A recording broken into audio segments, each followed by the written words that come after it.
قبل بداية الفيديو لا تنسى الاشتراك بالقناة مع لايك وتفعيل زر الجرس يصلكم كل جديد ان شاء الله تعالى.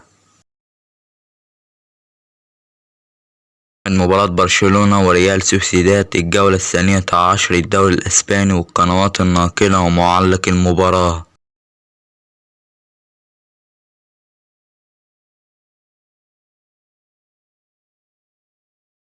موعد المباراة السبت 4/11/2023 توقيت المباراة الساعة 10 مساء بتوقيت مصر.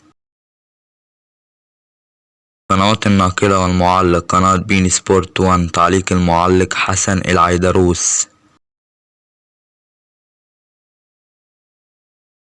ملعب المباراة ملعب انويتا. في نهاية الفيديو لا تنسى الاشتراك بالقناة وتفعيل زر الجرس يصلكم كل جديد ان شاء الله تعالى.